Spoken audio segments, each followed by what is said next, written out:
Hi, my name is Felix Matos Rodríguez, and I am the Chancellor of the City University of New York. People who know me call me Felo, and this is my new conversation space on CUNY TV, Café con Felo. Today on Café con Felo, we're exploring one of the most transformative technologies of all times, artificial intelligence. From chatbots and virtual tutors to AI-generated content, our classroom and workplaces are undergoing rapid change. As technology advances, education must adapt thoughtfully. In order to help us navigate this landscape, we're joined by two esteemed CUNY professors who are leading the way for AI by bridging academia, ethics, and innovation. Sissel McCarthy is the director of the journalism program at Hunter College, where she brings over a decade of international journalism experience from the mainstream media. In an era before digital technology reshaped the media landscape, McCarthy navigated the challenges of traditional news reporting, relying on rigorous fact-checking and in-depth field reporting to ensure credibility. Her work includes interviews with global leaders such as George Soros and Mikhail Gorbachev. Recognizing the transformative impact of AI on journalism today, she is committed to giving her students the skills to embrace and responsibly utilize AI tools. Welcome, Professor McCarthy, to the program. Great to have you here. Thanks for having me. And in the studio, we also have Dr. Luke Waltzer, the director of the Teaching and Learning Center at the CUNY Graduate Center. Dr. Waltzer recently received a 3-year, $1 million Google.org grant project aimed at advancing AI literacy in higher education. You are truly a visionary in this space. Welcome, Professor Waltzer, to Café con Felo. Glad to be here. Today, we'll explore pressing questions like, how do we teach critical thinking in an era where machines can generate content? And what responsibilities do universities have as innovators, educators, and ethical leaders? Normally, we begin the show with a coffee question, but we have two guests today, so we want to really to jump Get right in. to it. Yeah. Get right to it. So let me ask each one of you to define AI literacy for our audience, right? If you're going to be talking about that, let's make sure that we have some common ground. So who wants to go first? Well, AI literacy, as I'm using it in my classroom, is giving students, any literacy is being a skilled and thoughtful user of a tool. AI is a tool. So students need to understand, know how to use, know how to assess and evaluate, and also how to collaborate with AI. So those are the 4 parts that I see to help a student become AI literate. And we can teach them this by integrating AI into the learning process and into our courses. So our project is focused on faculty and helping them develop an AI literacy that's grounded within their disciplinary norms, and also a literacy that's critical. And by critical, we don't mean rejectionist. Yep. We mean putting AI within a series of contexts that help us understand it more effectively and help our students learn to navigate its implications. And that criticality is based in an understanding of AI's material basis, right? This is a technology that was made by humans, it's controlled by humans, it has ecological impacts, it has impacts on our labor, so its material basis is incredibly important. A second component of the criticality is understanding the rhetorical environment which has grown up around it. The notion of AI inevitability is something that we're both seeing in our classrooms, and we know from studying history that nothing is inevitable, that the future's unwritten, and we need to make sure that we maintain control over this technology. And the inevitable part, sorry to interrupt, yes, means that people say, it's here with us, it's coming, and either you adapt or else. Right, right, and it's here with us, and it's coming, but what does that mean? How do we control it? And what are the forces behind its distribution and the rhetoric around it? We know that there are billions, maybe $500 billion in capital that are driving AI development, there's vested interest in its future happening in a certain way that has implications for our disciplines. And then the third component of criticality is understanding the epistemological implications of AI. It is doing some of the functionality that students need to learn and able to grow in their capacity as a scientist, as a writer, as a social scientist, as a thinker. What does it mean that some basic cognitive tasks that students learn in introductory courses can effectively be offloaded to these tools? What does it mean for our thinking within our disciplines?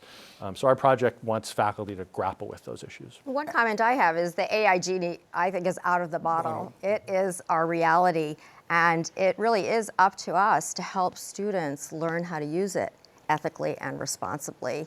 As much as some people wish it wasn't so, it's here. And that is that we cannot sort of hide our head under the sand.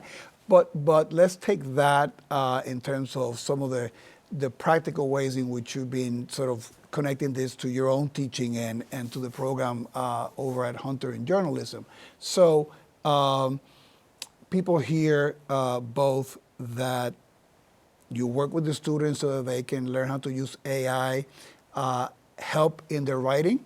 For a number of people, the concern is that people will not need to know how to write because you can just prompt, an AI tool to do that for you.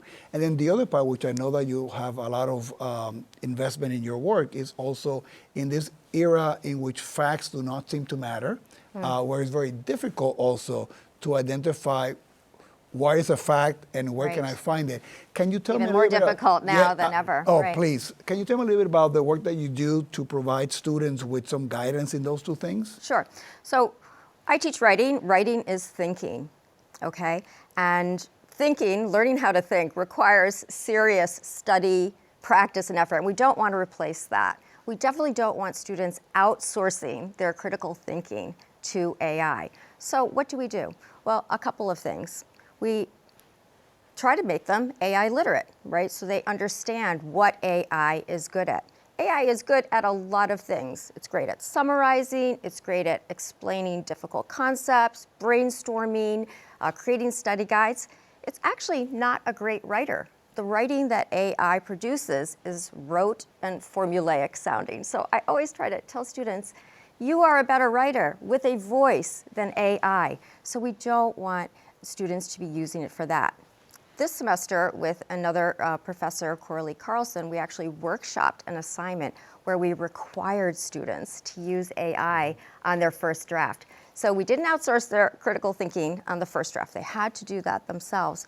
But then we gave them a series of prompts, in effect a script, to use with ChatGPT to see if ChatGPT could really become an effective writing coach. We broke it all down. We gave it a personality. We said, you're a writing coach, you have to be supportive, and go through their first draft step by step, pointing out not only the things that could be improved, but the things they were doing well, all in an encouraging manner. And, I wouldn't say this was 100% success, but students, particularly those who were weaker writers, found it was very helpful. And this is what I see as the future. AI as a partner in the teaching process. So professors can focus on developing cognitive abilities and critical thinking skills, while AI can give this customized learning experience, right? Students can work at their own pace. Think about it. AI can tutor someone in any subject, in any language, at their own pace. And one of the things, I have some colleagues that, even great writers, who talk about that first moment when you have that blank page in front of you. Right. And we all have different strategies to navigate that. And I found some people that have been incorporating AI to break that ice and then have something to work with, and then it turns out to be very different. But it's one tool to break that. It's great at that, right? Or coming up with the title for something. Absolutely. And it gives you lots of choices. Yes. Yeah. So let me ask you, because you, as you identify in your grant, you work with faculty, right? And you work with faculty in teaching for setting and learning all the time. What has been your experience about faculty's willingness and interest to navigate these waters? Yeah. Is it That's a good question. do you have the challenge of preaching to the converted, and that's wonderful, but having a steeper sort of climb with some of the others? What's been the experience? As you know well, CUNY's huge. Yes. CUNYverse represents all perspectives, and we're seeing it all among faculty members. There's a lot of enthusiasm about what the tool can do and how it can support students, and coming up with custom uses of generative AI. And there's faculty who have, who confess to having kept their head in the sand for the first year, hoping it would go away, who are now taking their head out and figuring, determining I need to figure out a way to incorporate this technology, or at least awareness of it, into my teaching. And then there are faculty in the middle who are aware of the technology and what it can do, concerned about the kind of middling properties of it, right? That actually Tressie McMillan Cottom wrote a piece in the New York Times a couple weeks ago talking about AI is mid. The content that it generates it's not as unique as our students' voices, right? That's the way that it functions, is that it synthesizes into a mean and predicts what the next logical word will be in a sentence. But our students have their own logics, and we want them to express that and to find it, and to have that blank page be the moment that provokes that discovery for them. So a lot of faculty are in that space. They're trying to figure out what that means within a writing course, within a history course, within a sociology course, within design courses, within climate science courses, where a lot of the technical moves that students will need to learn in order to work with science data can now be done very quickly by generative AI, and the field is shifting to another set of interpretive questions. So thinking about this within the context of the disciplines, the answers are going to be very different. So I think particularly people outside academia think that for the faculty, the first engagement has to do with homeworks and exams and things of that nature, which is not an unimportant part of what we do in the classroom, but it's also the whole relationship to the field and the content too, which is as important as a teacher. Can you give me some examples of things that people have been doing that you found particularly innovative in that space? Yes. So faculty members who are using, generative AI doesn't just generate words, it can generate images, using it for rapid prototyping within design courses, giving students a series of models that they can then respond to and interpret very quickly in ways that might be more difficult without the generative AI. So that's a very kind of specific disciplinary use. We have a faculty member who's actually on my staff working on this institute, who's had in a composition course, had students build choose your own adventure narratives with generative AI. And it became a way not only to kind of think about narrative and structure, but also for students to do a meta-analysis of the kinds of choices that the generative AI would work with. So, faculty were both using the technology for what it generates, but then using what it's generated as data for students to understand the technology better. So that recursiveness is really, really interesting. So I wanted to talk to you, and I have, as a historian, a special relationship with facts and history, and which, as we mentioned earlier, these days seems to be, getting grayer by the second in terms of people's own versions of facts, and that, which is one area of concern. And I know that's something that you've sort of focused a lot in your teaching and in the program, right?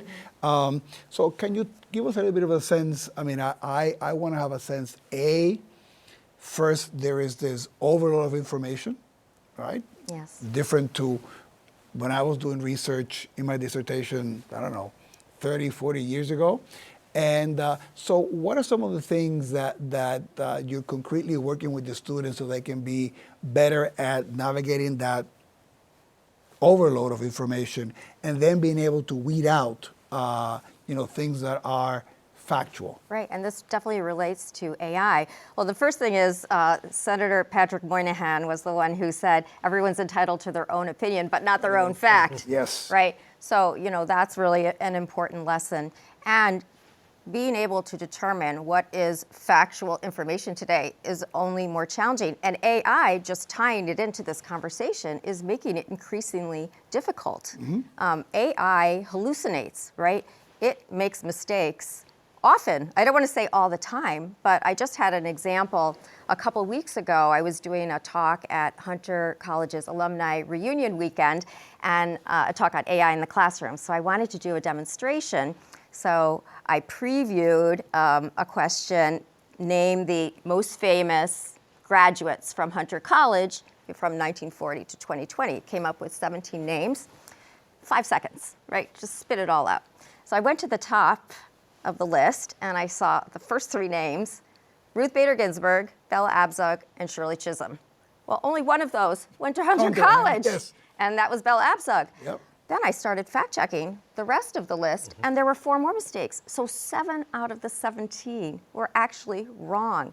So this is something I really impress on students. You cannot believe everything that AI puts out there. In fact, you really have to fact-check everything. You have to bring your critical thinking skills to the table every time you use AI. If I could just build on this yes. Point briefly.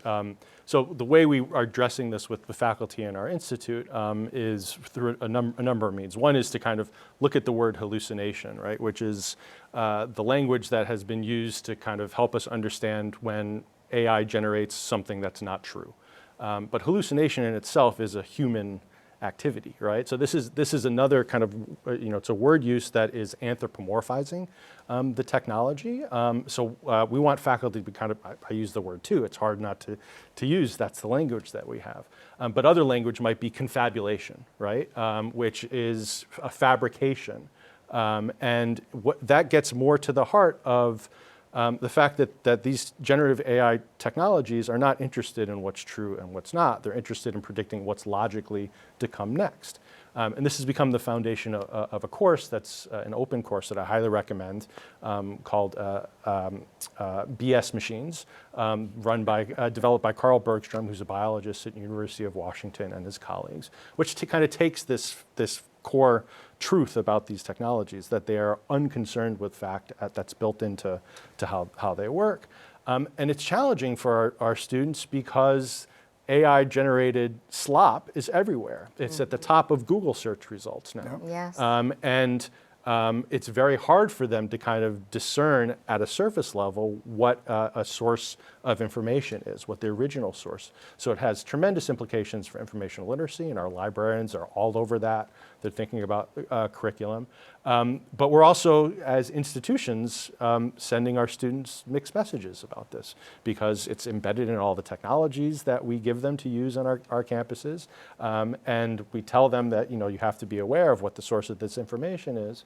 But the technologies themselves obscure those sources. It's very challenging. Well, and we talked a little bit before the interview began, that also the university has a role as a consumer of the technology, as an employer. And we think about, for example, and particularly you think about universities such as ours, which are large, right? And you're probably never going to have as much of the human touch as you will desire, right, due to budget constraints. So depending a lot more on the chat box, on some of that technology, to be able to meet students where they are 24/7 and doing that. But then all this mind landscape of inaccuracies, of biases, right, that we also need to be cognizant as we deploy them. And on that point of bias, here's another real-life example. An MIT student, Asian MIT student, asked a chatbot to turn a very casual picture of her into a professional headshot for LinkedIn. And guess what happened? It made her skin white and her eyes blue. So, that's the implicit bias built into the system. And you see it again, especially when it comes to women. When you ask it to generate a picture of a doctor, 9 out of 10 are men, whereas in reality, almost half of all doctors are women. So, this is the bias. And if you aren't aware of that, you can just take that representation as true. Yeah. Yeah. The questions of ethics are very, very complex for our students to navigate. at the Graduate Center, the most common use that we're seeing of generative AI is for students who English is their second language. And they'll put their writing through it to try to take out what we find is unique about their voices, Right. the idiosyncrasies in their language use that represents voice. So we're seeing a lot of kind of flat writing from international students, and that's because they've received an expectation of what scholarly communication is from the institution. So this tells us we need to do a better job of truly accepting and welcoming the difference of voices that we know makes CUNY such a powerful and unique institution. So students need to learn that it's okay for you to have errors in your writing. The ideas will still be there, but you need to learn to make sure that the writing is clear and direct. And it goes, I think, a point you both made is about this issue of your voice, Yes. which I think is so critical and something not We stressed. don't want to lose that. How do you see AI and the evolving role of faculty as we move into the next decade or so? I see AI as my partner going forward.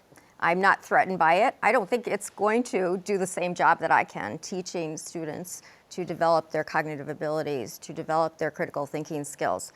But where I see it can help is, for example, as this writing coach, this exercise that we did, because it meets students at their level, at their pace. So I think that's how we have to look at AI. And we also have to teach students, what it's good at and what it isn't, so that they can make informed choices on how they use AI. And let's face it, employers are expecting students to be AI literate. Yep. And students want to be AI literate, and they are frustrated that universities aren't doing enough to help them get ready for the workplace. And I think the greater risk is that we don't embrace it at the university level, that is actually a risk, because there's a saying, AI is not going to replace humans, but humans who use AI are going to replace humans who don't. And we need to make sure our humans at CUNY Are the ones who are the ones using AI. Yep. Exactly.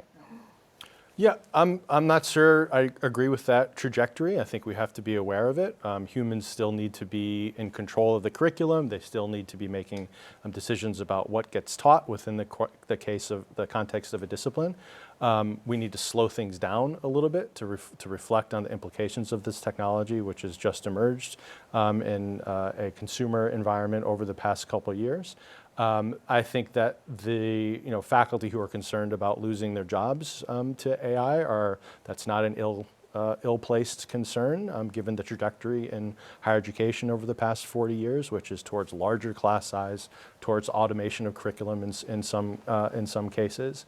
So I think we have to make sure that that faculty remain in the driver's seat here, and that means being able to explain within the context of their departments, at their college level, at their school level, within their professional organizations, what the implications of AI are for their discipline. And it's different depending on which discipline it is. And that's just only touching the role of faculty in the teaching side. There's Right. always the research side, and Correct. that can be an entire different program, right, of those things. But this is the time where we need to take a break. Stay tuned to hear questions from some of our students on AI. So we'll be right back. Welcome back to Café con Felo. We've been discussing the intersection of artificial intelligence and education. Now let's hear from CUNY students who are at the forefront of this exploration. The first question, I think, comes from Reagan. Work honestly written by students may be accidentally detected as AI, and as a result, students may be reprimanded for plagiarism. What are some ways to ensure that students feel that their integrity can be trusted? So the flip side of Right. I really wrote this, but it came Yeah. out and you're accusing me of Well, and professors take this very seriously, right? We definitely don't want to ever accuse a student falsely of plagiarism or any academic misconduct. So I do not use detectors at all because they're highly unreliable. In fact, I put one of my own blog posts for newsliteracymatters.com into a detector, and it said it was 20% probably AI. So, and I 100% know it was written by me.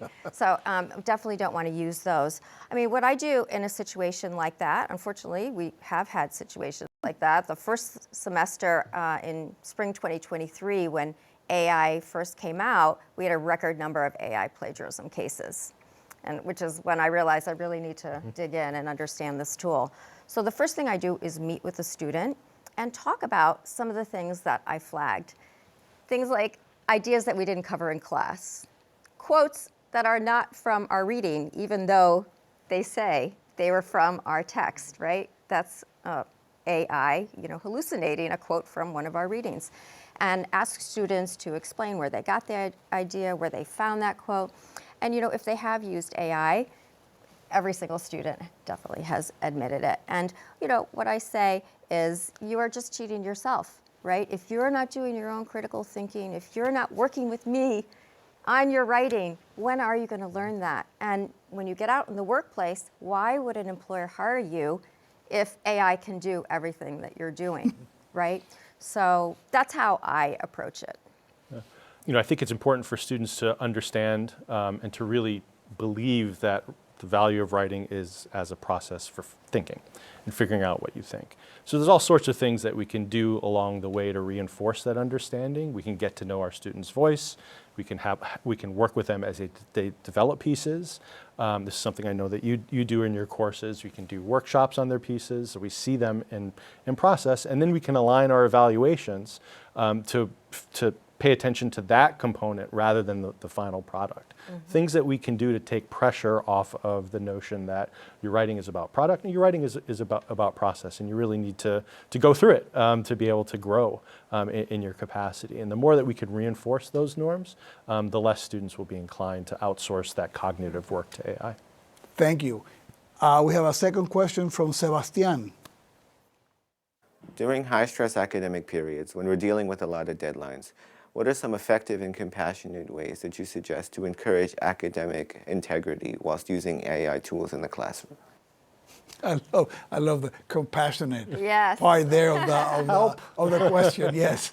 I love this question. And, I think this is one of my tips to be successful in college. Reach out to your professor. We are here for you. Students, we want you to succeed. I find that students turn to AI when they are overwhelmed by work, they have a family crisis, a health emergency, and, professors want to work with you. So the number one thing is reach out to your professor. The other thing I do, and I think it's important to do, is to teach students about AI so they are making informed choices about what the consequences are, what they should use it for, what they can use it for, and what they shouldn't use it for. And I also incentivize students to do their own writing and their own thinking by designing assignments that are AI resistant. In other words, they're very hard for AI to do well. Yeah, like a personal reflection. My students do a reflection on a 48-hour news blackout. For obvious reasons, AI is not going to have any anecdotes that they're going to be able to tie into course concepts. They do a team presentation on conspiracy theories. You can't get up and speak to a class of your fellow students unless you really have understood it. And remember the Blue Book, you can do in-class writing now. The Blue Books are coming back, right? I have nightmares. That's one part of teaching that I don't miss. And we have about like 40 seconds. So any only thing I'd add to what Professor McCarthy said is just transparency, having students, letting them know, we know you may use this technology. Here's how I expect you to use it and not to use it. And if you use it, disclose it and reflect upon it. Right. Cite it. Like you can actually cite AI. Exactly. Yeah. Well, I think the students also see, and you're transparent as a faculty member about that you're using it too, right? So this is something that everybody's using. It goes back to using it ethically, effectively, right? And learning about it. But I think I'm gonna have to bring you back to For part two. Yeah, when we have it all figured out. As we conclude today's conversation, it is evident that AI is not just about technology. It's about values, critical thinking, and preparing our students to navigate and shape the future responsibly. Thank you again to my guests for being here and for the great work that you do in our campuses. Until next time, stay curious, stay engaged, and continue to think critically. Take care. Bye.